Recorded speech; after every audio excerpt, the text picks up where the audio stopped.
Bom dia a todos amigos, estamos iniciando nossa conversa nesse final de semana, dia 1º de março de 2026. São nesse exato momento 10 horas e 55 minutos. Nós vamos conversar um pouquinho sobre o mercado financeiro, o que aconteceu dentro do mercado, especificamente falando uma semana que foi bastante volátil, uma semana em que aconteceram fatos históricos, podemos por assim dizer, bastante tensos e ao mesmo tempo que produziram impactos no mercado e devem produzir fortes impactos no mercado financeiro na semana que vai estar iniciando. Bom, como os amigos devem estar sabendo, os Estados Unidos e Israel atacaram o Irã. Isso produz, sem dúvida alguma, uma tensão no Oriente Médio, inclusive com o Irã retaliando os ataques contra vários países do Golfo Pérsico. Isso imediatamente implica numa importante movimentação que pode acontecer dentro do mercado financeiro, que é basicamente, na medida em que você tem o Estreito de Hormuz sendo imediatamente um palco de um conflito bélico, você tem automaticamente uma elevação no preço do petróleo. E este aumento no preço do petróleo, especialmente se for um aumento brutal no preço do petróleo, pode sim fazer com que aconteça um processo de recessão a nível mundial. Automaticamente a gente sabe que o preço do petróleo subindo, nós podemos ter na segunda e na terça-feira um importante impacto em cima de Petrobras, Prio 3 e ações do setor petrolífero. Então a gente vai ter que estar muito atento nessa semana, vai ser uma semana bastante volátil, cheia de movimentações mais abruptas e automaticamente uma semana que a gente tem que operar com um pouco mais de cautela, sem dúvida alguma. Vamos olhar um pouquinho o que o Ibovespa fez e a partir disso a gente consegue entender um pouquinho o que o mercado está fazendo. Que eu vou olhar depois o mercado americano, tá? Eu não vou olhar agora o mercado americano. Eu vou olhar aqui o mercado brasileiro nesse momento. O Ibovespa está numa fortíssima movimentação de alta. Em verdade, o Ibovespa consegue entregar nos primeiros 35 dias do ano uma movimentação brutal de quase 17% de amplitude, em que o investidor estrangeiro entrou comprando o Brasil com violência. A gente viu recentemente, janeiro e fevereiro, praticamente 24 bilhões de dólares entraram no mercado brasileiro comprando Bolsa Brasil. Isso empurrou dólar para baixo. A gente pode observar aqui o dólar futuro fazendo um ciclo de recuo bem importante. Que é isso? A gente está o ano inteiro com uma gigantesca entrada de dólares no país.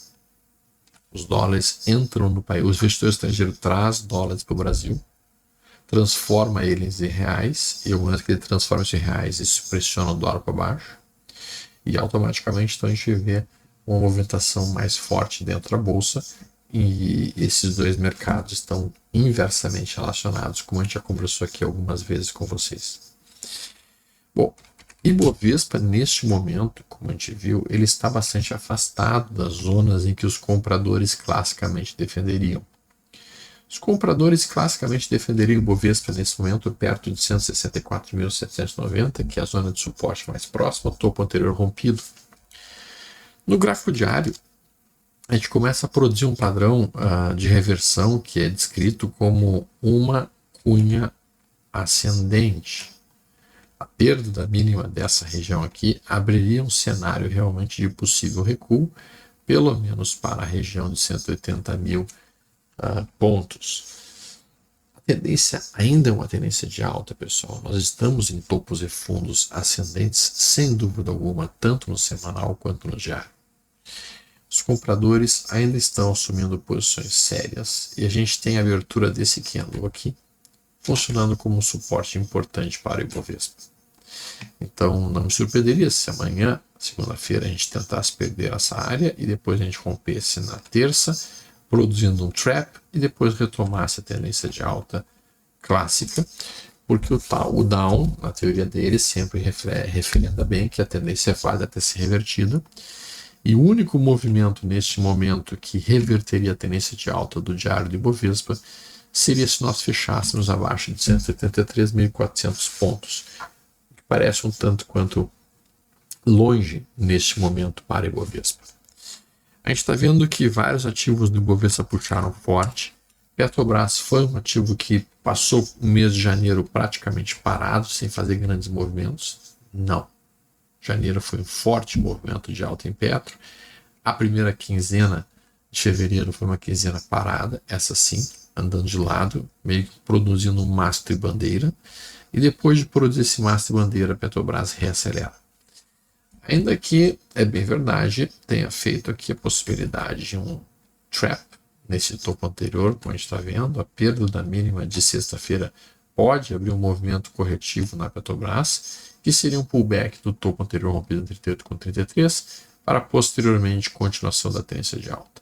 Nenhum desses sinais aqui implica a necessidade de uma mudança de tendência, mas pode sim acontecer a mudança da perna de alta que a Petro estava fazendo para uma perna de baixa, o que não muda a tendência naturalmente. Mas Petrobras, eu estou realmente bastante interessado em ver como vai ser a resposta dela amanhã, com a situação observada no Oriente Médio. Para mim, isso é um mastro e bandeira. E se for um mastro e bandeira, a gente esperaria essa amplitude aqui como alvo. E buscaríamos um alvo lá na região de 47,10. Portanto, meu plano é aproveitar todo e qualquer recuo que eu observar nas próximas semanas para tomar posições em Petro ou eventualmente em opções de compra de Petro. Assim como na Prio 3, eu vou com o mesmo sentido e com a mesma ideia.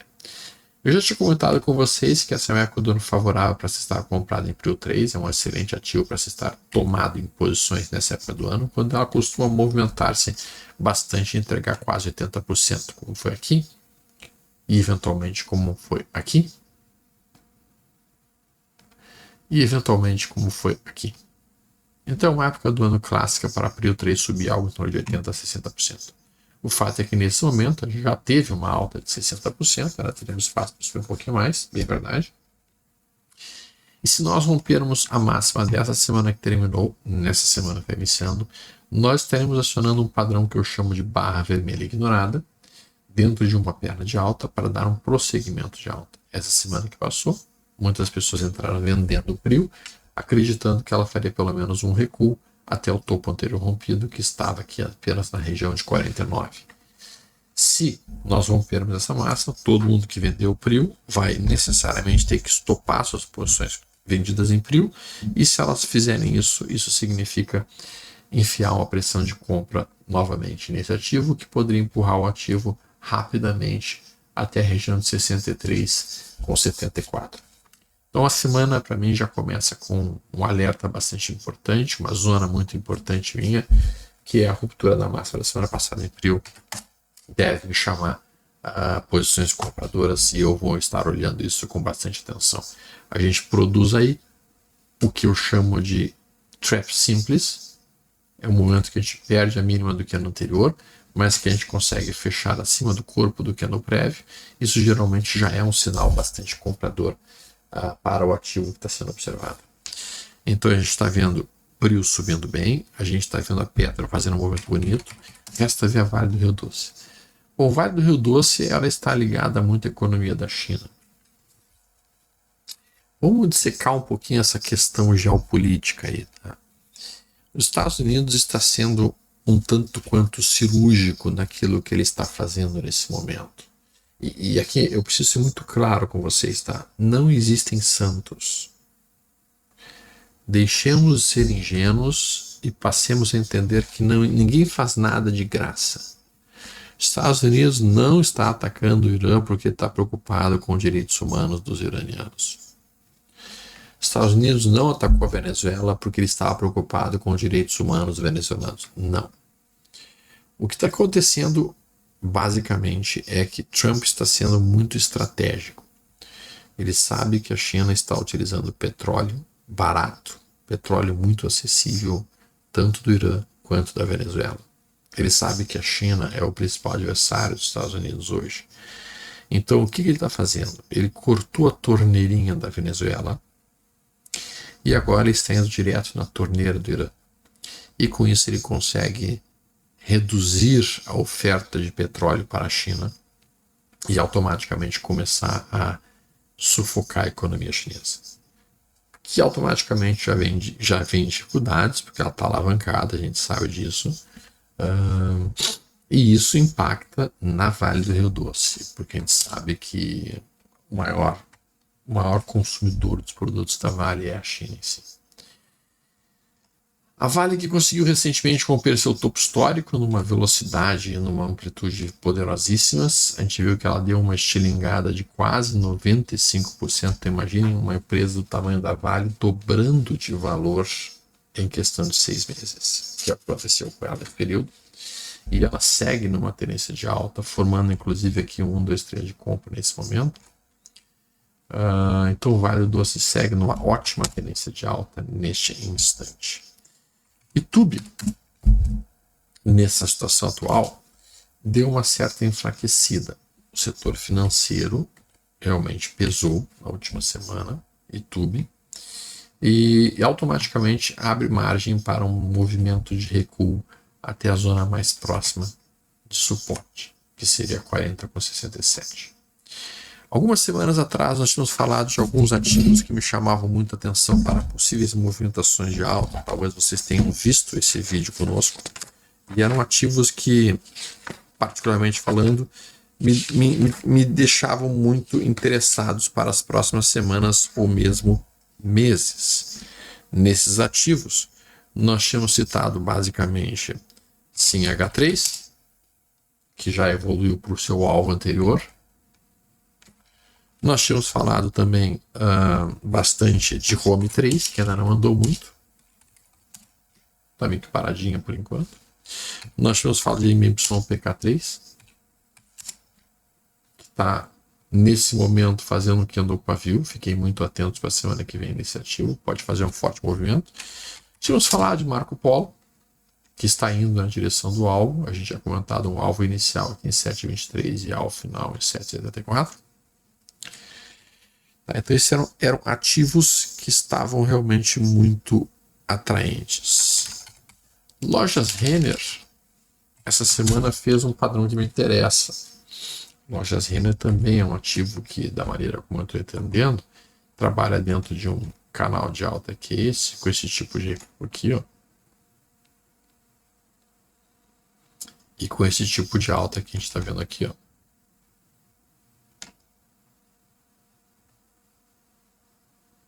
Então, para mim, Lojas Renner tem como objetivo voltar aqui para R$19, talvez R$20.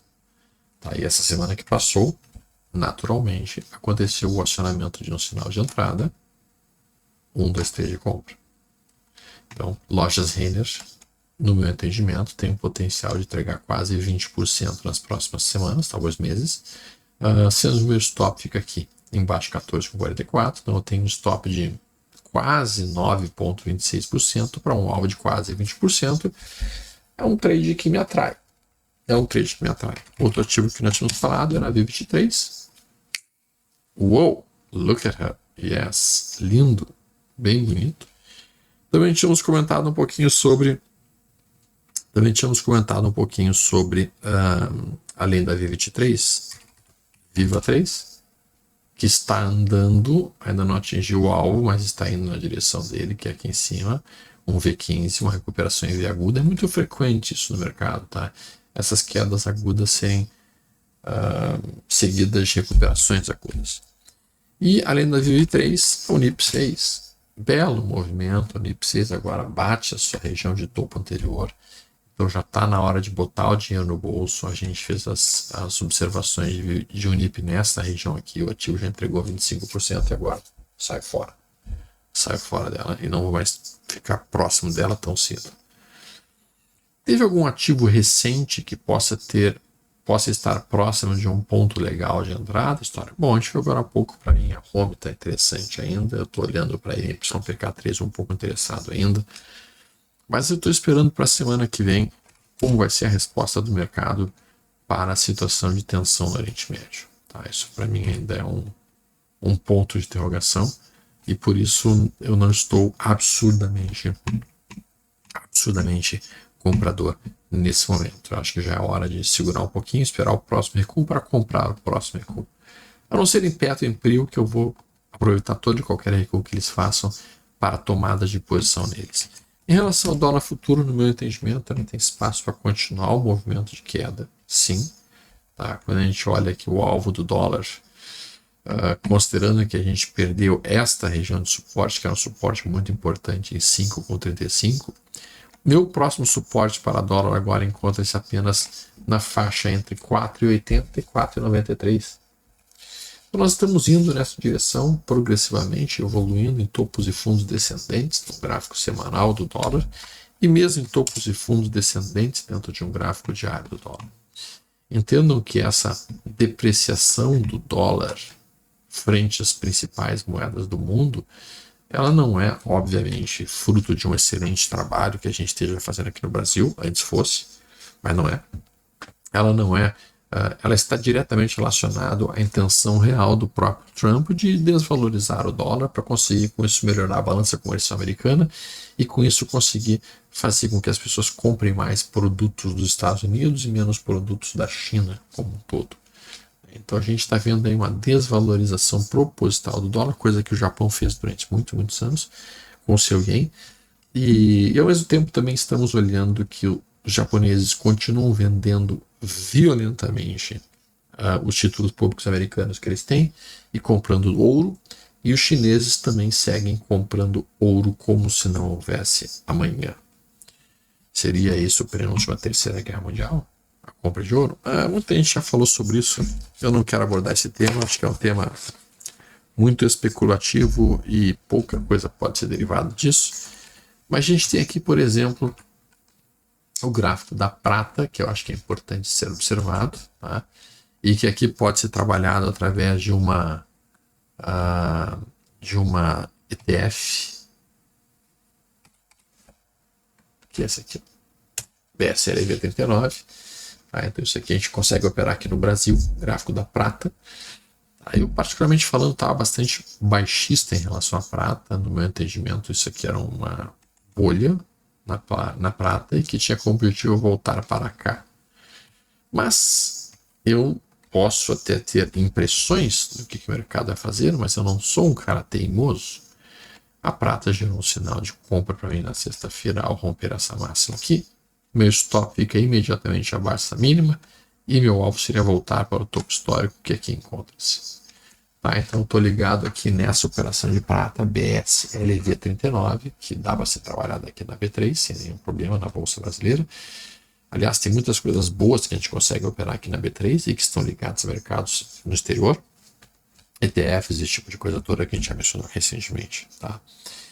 Então, esse é um ativo que me chama muitíssimo a atenção para, digamos assim, para as próximas semanas, né, podemos dizer. Quando a gente coloca aqui, deixa eu botar isso só para vocês poderem ver, as BDRs nesse instante, não são os ativos que mais me interessam nesse momento, sendo muito franco, porque o mercado americano, no meu entendimento, ele está passando por um processo de rotação de setores.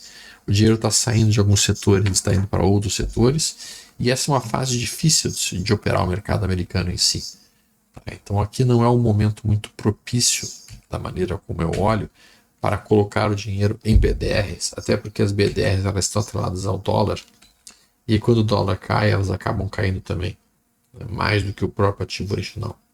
Tá? Então, não acho que seja o momento ideal para se comprar BDR nesse momento. Eu estou olhando mais para a Bolsa Brasileira, de fato, para ações no Brasil, do que para as BDRs, apesar que algumas, como a gente está vendo aqui, seguem tendo boas tendências de alta e permitindo, inclusive, movimentações interessantes.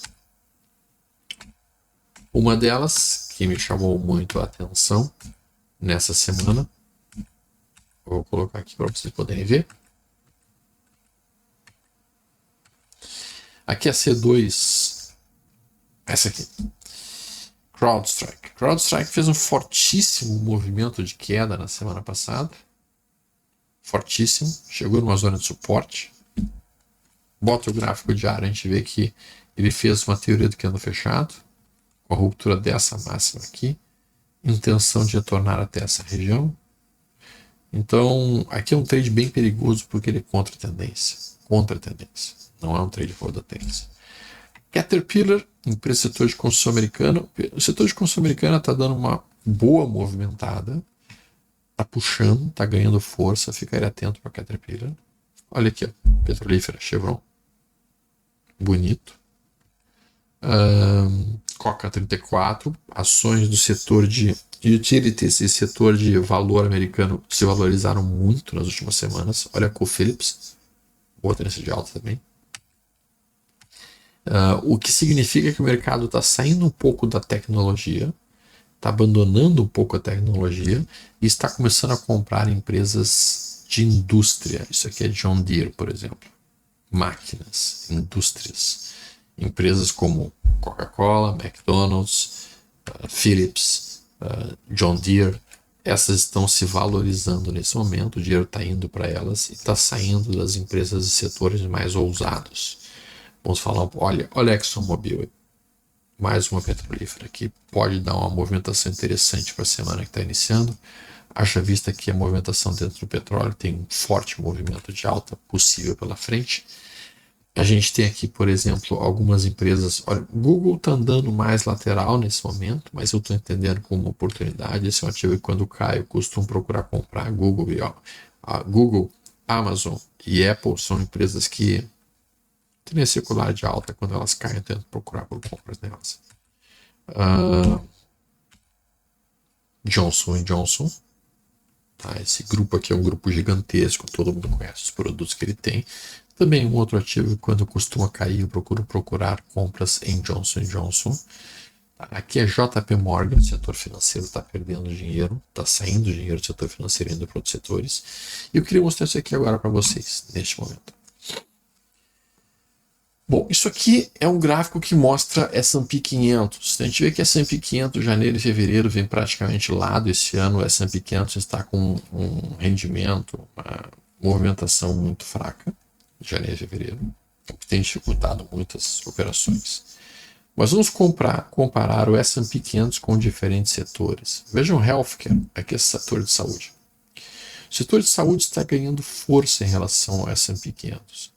Vejam que, enquanto o S&P 500 começa a perder força, o setor de saúde rompe seu topo histórico, o que chama atenção para ações do setor de saúde nas próximas semanas. Perdão. Olha o setor de energia. Uou! Look at her! Sim!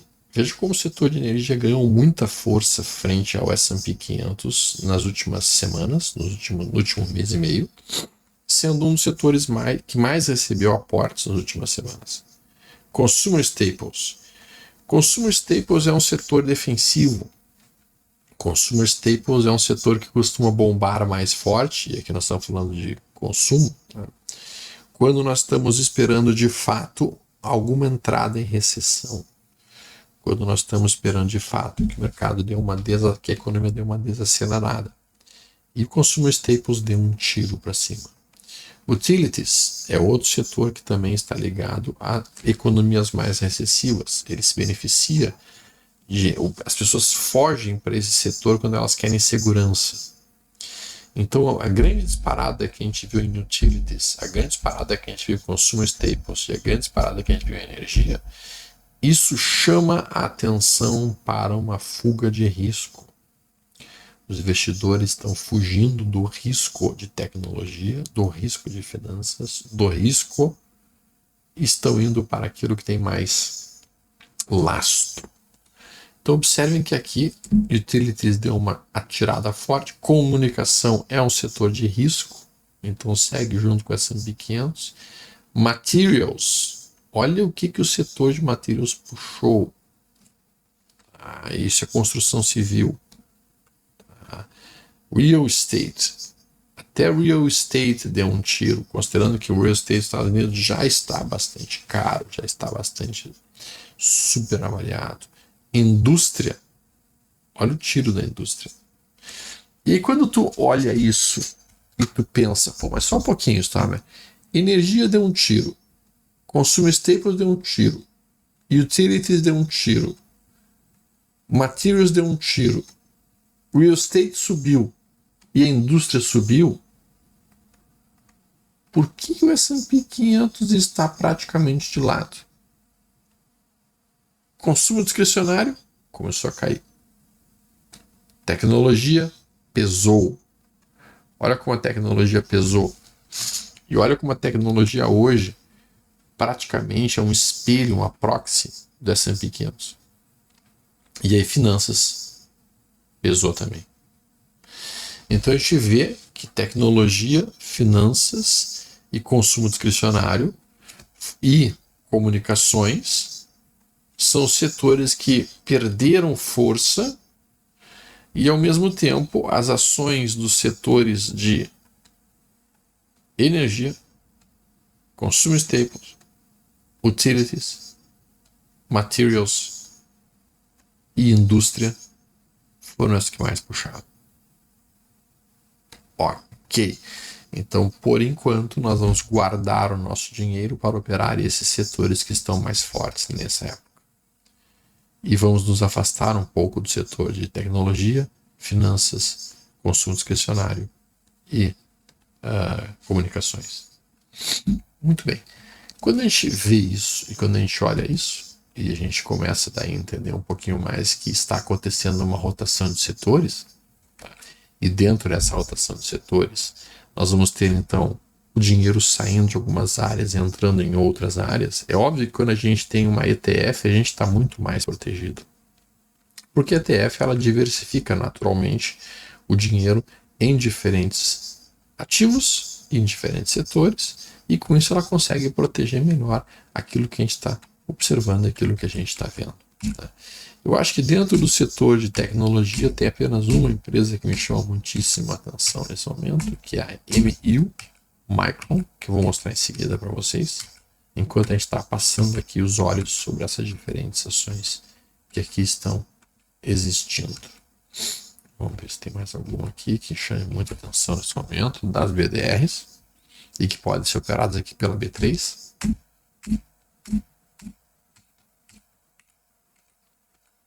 Vamos ver. TNCO 34 e Otama. Olha que bonito Taiwan. Eu tenho muito medo de comprar Taiwan, honestamente, por questão da China. Acho que mais dia menos dia a China vai estar entrando em Taiwan e pode dar problemas ali. Walmart. Isso aqui é consumer staples e utilities. Tá. Vamos olhar aqui. ETFs. Eu gosto muito desse setor. Tá? Como eu já mencionei para vocês algumas vezes, é um setor, no meu entendimento, um dos mais inteligentes para as pessoas físicas estarem investindo o seu dinheiro. Auro 11. Isso aqui é um ETF ligado ao ouro. A gente está vendo que no momento de guerra o ouro tem valorizações. A gente está vendo que a geopolítica atual do mundo está direcionando bancos centrais a comprarem ouro. Tá? E aqui então a gente vê a Auro 11 fazendo um movimento mais importante. Eu sei que meu vídeo está um pouco longo hoje, mas eu quero... Realmente faz tempo que eu não falo com vocês. Acho que vale a pena fazer esse vídeo um pouco mais longo, nem que vocês passem mais rápido o movimento. Então isso aqui ela tem um lastro em ouro, ela fica vendendo opções de ouro e ela entrega um dividendo. O dividendo é em torno de 1% ao mês. Tá? Então ela está pagando entre 1 a 1,2% de dividendos ao mês lastreado em ouro. Eu gosto disso, é quase um fundo imobiliário em ouro. Tá? Eu gosto dessa ETF, eu acho que é uma ETF interessante, tem carteira. Aqui a gente vê a Bitcoin Hash, tá? Isso aqui está ligado ao Bitcoin. Aqui é a BIT. Aqui a gente olha a BIVB39, está ligado ao S&P 500, que nesse momento está gerando certas dúvidas, certos medos. Chip 11. Chip 11 é uma ETF ligada ao setor de semicondutores. A gente está vendo que tecnologia nesse momento está perdendo um pouco de força, então eu não concentraria muito meus olhos aqui nela nesse momento. E aqui a Coin 11, essa é uma ETF que está ligada ao universo de criptomoedas e paga em torno de 2% de dividendos ao mês. Eu gosto dela pelo aspecto dos dividendos, mas é bem verdade que ela sofreu pesadamente nos últimos meses, assim como o universo de cripto sofreu. Linda, DIVD11. Tá? A DIVD11 basicamente é uma ETF atrelada a dividendos. Tá? Então ela tem um pagamento de dividendos bastante interessante ao longo de cada mês. E ela pega as melhores empresas do Brasil que pagam dividendos e coloca dentro da carteira. Assim como ela, nós temos a Best 11 que também faz a mesma missão. Tá? Ela pega as melhores empresas pagadoras de dividendos no Brasil, coloca na carteira e aí automaticamente você recebe um dividendo mensalmente aqui, que nem a gente está vendo. Tá? Então eu gosto da Best 11 e da DVD 11 como fonte de renda extra. Eu já disse mais uma vez para vocês que a melhor maneira de a gente ficar rico é a gente ter várias fontes de renda diferentes. É o nosso trabalho, é dividendos, é eventualmente algum aluguel que a gente tenha. Então a gente vai realmente criando fontes de receita diferentes. Aqui é um ETF ligado ao ouro, para quem quiser realmente ter a movimentação do ouro dentro da sua carteira. GLDX, ETF ligada ao ouro em si. A Gold é uma ETF interessante porque ela pega, se eu não me engano, a Gold ela pega 80% da movimentação de renda fixa Brasil, se eu não me engano. E eu vou ler isso aqui com certeza, só para a gente poder falar certinho. Né? Mas eu acho que é 80% renda Brasil, renda fixa Brasil, e 20% S&P, se eu não me engano. Na verdade é 80% IMAB e 20% S&P 500. Então Gold, que seria Greatest of All Times, né, é um ativo relativamente com uma baixa volatilidade, tem uma baixa volatilidade e tem como objetivo produzir uma rentabilidade ao longo do ano com a menor volatilidade possível. Eu gosto da Gold 11 como uma ferramenta conservadora, tá? Essa ferramenta conservadora. Gold 11, como eu já mencionou, Gov 11 seriam as empresas de governança. A gente tem Hash 11 aqui de criptomoedas, que está nesse momento de criptomoedas difícil. A gente tem aqui, por exemplo, a Jogo 11, que está relacionada a bets e jogos e até mesmo um pouco do setor de tecnologia em si, que não está no momento bom, como a gente está vendo. Aqui é LFTB 11, isso aqui está ligado a LFTs, renda fixa transformada em ETFs. A gente tem Núcleo 11, energia nuclear aqui, está num ponto interessante dentro de um gráfico semanal. A gente tem QTH11, e 11 isso aqui é Nasdaq que paga dividendos. Então, se o cara quer ter Nasdaq pagando dividendos, pode fazer sentido num prazo longo para ele ter isso em carteira. Que Sol não mexeria nesse momento. Gov, tá HTEC, vamos ver o que mais. Essa aqui é pagadora de dividendos também. Não, Small Caps, desculpa. Essa aqui é Small Caps. Small Caps, Small 11. World 11. Essa é uma ETF que tem basicamente quase 10 mil empresas no mundo inteiro. 10 mil maiores empresas no mundo inteiro. Então ela tem uma diversificação brutal e por isso ela tem uma volatilidade menor, obviamente. Óbvio que com isso os movimentos de alta também são menores, mas os riscos de queda são também menores.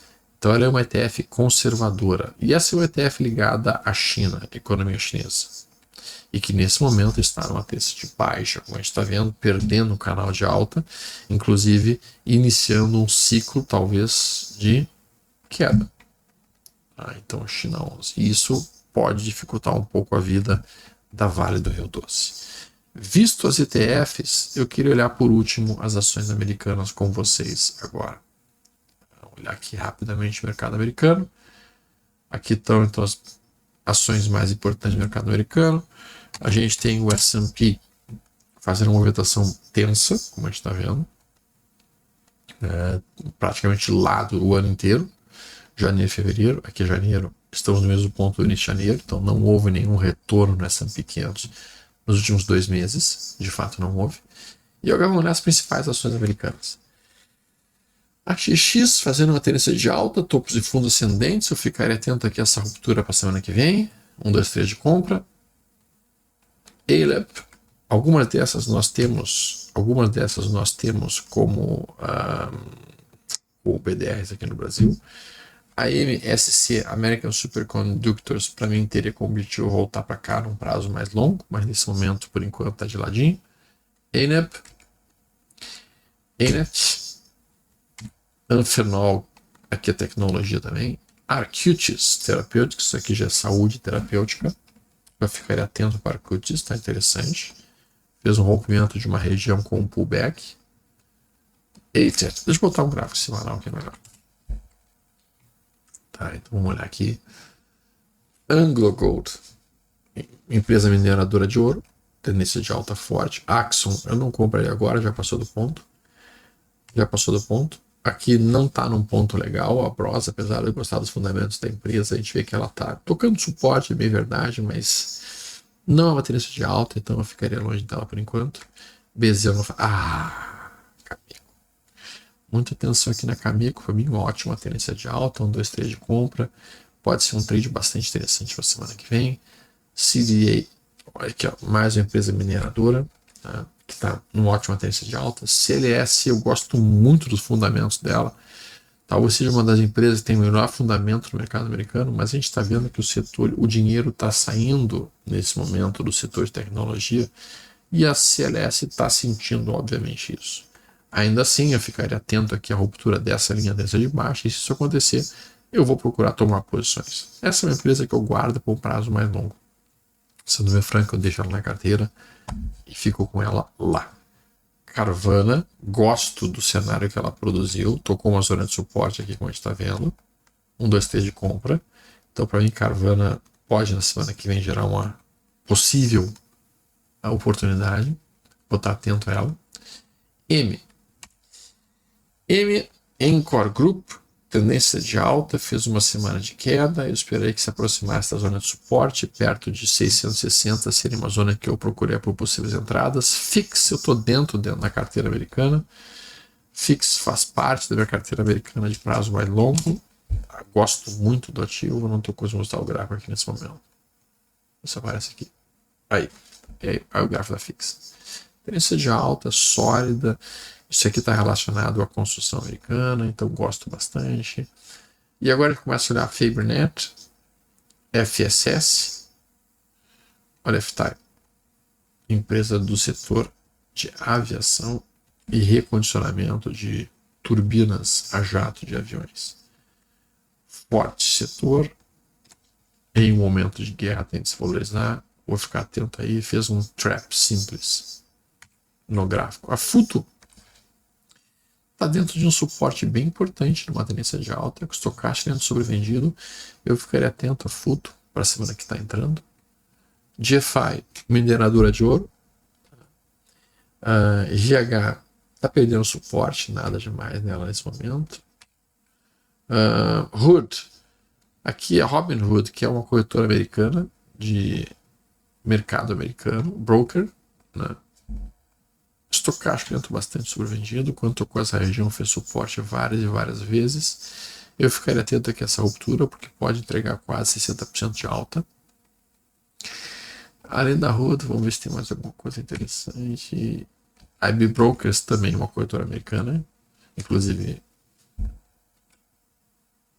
interesse de alta. JBL, KNCA, Lifetime, Life 360. Fez um sinal bonito na semana passada, não me gerou uma compra muito forte ainda. Eu gosto disso aqui, esse aqui é um 2, 3, perdeu o fundo e rejeitou. Isso deve ser um trap no fundo anterior. Então eu vou deixar um alerta aqui para a Life, para ver se ela consegue voltar para aquele ponto de topo prévio. Olha a Mongo, que bonito trap em cima de uma média móvel de 70 semanas, com o estocástico tendo sobrevendido, rompendo dessa região, poderia trazer o preço de volta para o topo histórico, que daria em torno de 23% para cima. MERM fez o recuo mais importante essa semana, farmacêutica, empresa farmacêutica. MU, essa daqui é uma das poucas empresas do setor de tecnologia que eu ficaria muito atento para a semana que vem, porque ela consegue manter uma ótima tendência de alta nesse momento. Bons fundamentos, eu gosto dela. NET, Natera, NTUX, NVIDIA deu uma enfraquecida feia e faz um candle feio, que é basicamente um trap de venda.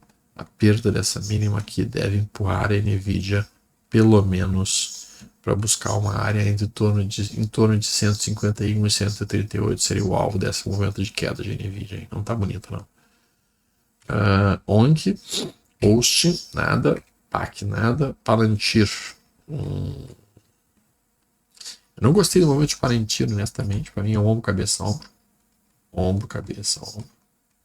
Perdeu a linha de pescoço. Isso aqui seria um pullback para fazer um novo ciclo de queda. Então eu, se estivesse posicionado em Palantir, não estou, aproveitaria qualquer repique dela para sair de posições e esperaria por sinais de reversão patente de alta, coisa que não tem ainda. Roblox está em cima de um fundo anterior, um topo anterior rompido, fez um candle de reversão, mas ela não está legal, tá, no meu entendimento. O setor perdeu força, como bem mencionado agora há pouco pela gente. Rocket Lab, muita atenção aqui. Rocket Lab está em cima de um topo anterior rompido, formando o que é doce de inversão. Se acontecer eventualmente um rompimento, poderia tomar posições Rocket Lab. Rambus, nada demais, tá uma boa tendência de alta ainda. RSI não faço nada. Riff não faço nada. Shop não. SOF nada.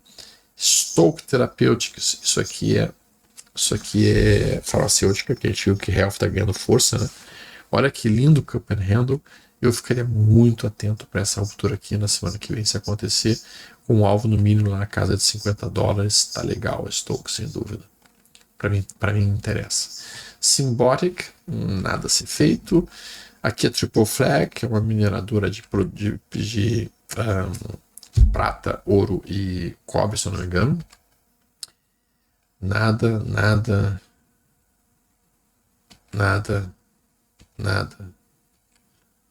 E aqui é o Eaton. Vamos olhar empresas como Oclo. Essa empresa ela é do setor de energia nuclear. A gente está vendo que a Oclo está em cima de uma zona de topo anterior rompido. Dentro dessa região de topo anterior rompido, a Oclo consegue fazer uma movimentação bastante interessante de tentativa de formar um suporte aqui. Mas eu precisaria que o Oclo rompesse 70,39 para deixar alguma esperança de que ele vai voltar para cá e retomar a tendência de alta. Então a Oclo ela está sofrendo já várias semanas consecutivas, 1, 2, 3, 4, 5, 6 semanas consecutivas, sem conseguir entrar uma pressão de compra muito forte nela. Que o BT, empresa setor quântico, está mais fraca do que as outras, que o BT nesse momento opera dentro, no meu entendimento, de um enorme retângulo, com espaço para recuar até 5,94. Não é uma tendência de alta, é uma tendência de baixa no semanal e, portanto, não muito inspiradora. Se a pessoa acredita na tese, poderia estar procurando nessa região algumas comprinhas para, se voltar para cá dentro do retângulo, poder capturar um belo movimento. Nós estamos falando aqui de quase 168% de alta. Mas dentro do setor, no meu entendimento, que BTS é mais atraente. É do mesmo setor.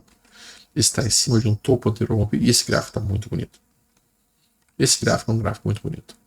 Está em cima de um topo anterior rompido. Média móvel aqui de 70 semanas, estocástico dentro sobrevendido. Ao longo da semana chegou a fazer um belo candle de alta, recuou na semana, o que dificulta um pouco a situação. Mas o rompimento de 21,75, que é a máxima da semana que passou, vai trazer muitos compradores possivelmente para a QBTS para tentar voltar aqui para 30 e eventualmente voltar para o topo histórico. Então a QBTS do setor é a mais interessante. A gente tem outras, obviamente, como a Yonk, que também está forte. A gente tem a Rigetti, que é esta, que também está muito forte. Eu diria que Rigetti e QBTS são as duas mais fortes do setor. Olha esse estocástico lento, como está sobrevendido. Olha esse sinal de entrada aqui, esse 1, 2, 3 de compra. E se a Rigetti volta para o topo histórico aqui, e geralmente esses ativos fazem um movimento muito rápido, isso é quase 125%. Então tem que ficar atento sim à ruptura de 18,81 para as próximas semanas, se isso acontecer. O meu stop é relativamente curto, eu colocaria um stop aqui abaixo de 13,73, então o stop não é tão curto assim, não, tudo bem, 33%, só que o meu alvo é quase 120% para cima. Melhor do que essas, no meu entendimento, é Ketum. Isso aqui é um ETF de empresa setor quântico, então se a pessoa quer ter empresas do setor quântico em carteira, ao invés dela escolher entre QBTS, ou Yonk, ou Rigetti, ou QBT, ou alguma outra, a Ketum, ela tem 96 empresas no mundo que trabalham com computação quântica, e vejo que ela é muito mais estável, ela é muito menos volátil, ela é muito menos perigosa do que o que a gente está olhando nas outras ações. E novamente falando, pessoal, isso por quê? Porque esse sujeito que vocês estão vendo aqui, que escreveu este livro aqui, vocês têm que ler esse livro. Você tem que ler esse livro. John Bogle. O Bogle é o fundador da Vanguard, cara. A A gente sabe quem é a Vanguard. A Vanguard é a dona do mundo hoje. Por que ele é a dona do mundo? O que ele criou? A ideia dele é: o investidor, pessoa física, não conseguirá de maneira alguma bater os índices. A gente não vai conseguir pegar o ativo que mais vai subir ou o ativo que mais vai cair. De uma maneira geral, se a gente compra um índice, a gente consegue ter menos volatilidade na nossa carteira e estarmos expostos aos ativos que vão ter alta, ativos que vão ter baixa, de uma maneira mais segura e sensata. Por isso que ativos como o Ketum, que a gente está vendo aqui, que é basicamente um ETF de computação quântica, aí que uma ETF de inteligência artificial e robótica, bots, uma ETF de robôs e automatizações, ou, por exemplo, uma ITA, uma ETF de defesa aeroespacial americana, por tendência de alta, olha esse campo renda rolando aqui. Mesmo uma ILF aqui, isso aqui é uma iShare, isso aqui é uma ETF de América Latina. Olha como são mais estáveis. É por isso que hoje nos Estados Unidos, as ETFs, existem muito mais ETFs hoje nos Estados Unidos do que ações. São 8 mil ETFs contra 4 mil e poucas ações, se eu não me engano. Por que, basicamente? Porque é muito mais inteligente tu investir através de uma ETF do que tu investir através de uma ação específica. Muito, mas assim, muito mais inteligente. Pensem sobre isso. Lá a gente tem a VU, a gente tem a VTI, e a gente tem SCHD. Isso aqui é pagadora de dividendos do mundo. Charles Schwab. E uma que também é bem interessante para olhar e meio que ficar atento assim. Agora me esqueci. Bom, eu trago isso para vocês na nossa próxima conversa. Está ficando muito longa a nossa conversa atual. Pessoal, sei que o vídeo ficou longo, peço desculpas para todos. Se vocês puderem deixar um like, agradeço muito. Se vocês puderem seguir o canal também será bastante interessante. Divulga nosso trabalho, divulga o que a gente está fazendo. A gente vai fazer um próximo vídeo depois sobre criptomoedas que neste instante estão obviamente bastante diretamente influenciadas pelo cenário geopolítico mundial e tenso que a gente está vendo, mas eu vou fazer um vídeo sobre isso hoje tarde, depois do almoço. Fiquem com Deus. Tenham uma ótima semana de trades para vocês, que vocês consigam fazer os planos de como operar direitinho o capital de vocês durante a semana. E nós nos veremos amanhã, ou melhor, hoje ainda no vídeo de criptos, que eu vou estar largando mais no final da tarde. E amanhã vamos nos ver às 3 da tarde, se tudo correr bem, no Café Tricoações. E para quem já é da Trader Up, que faz parte lá da plataforma fechada com a gente, amanhã de manhã, 9h30 da manhã, estaremos acompanhando a abertura de pregão, olhando o mercado com vocês. E eu vou mostrar o que eu vou estar fazendo junto nesse cenário tenso que a gente está vivenciando, inclusive como é que eu vou estar trabalhando Petrobras, PRI e outros ativos. Abraço, pessoal. Fiquem com Deus. Tudo de bom.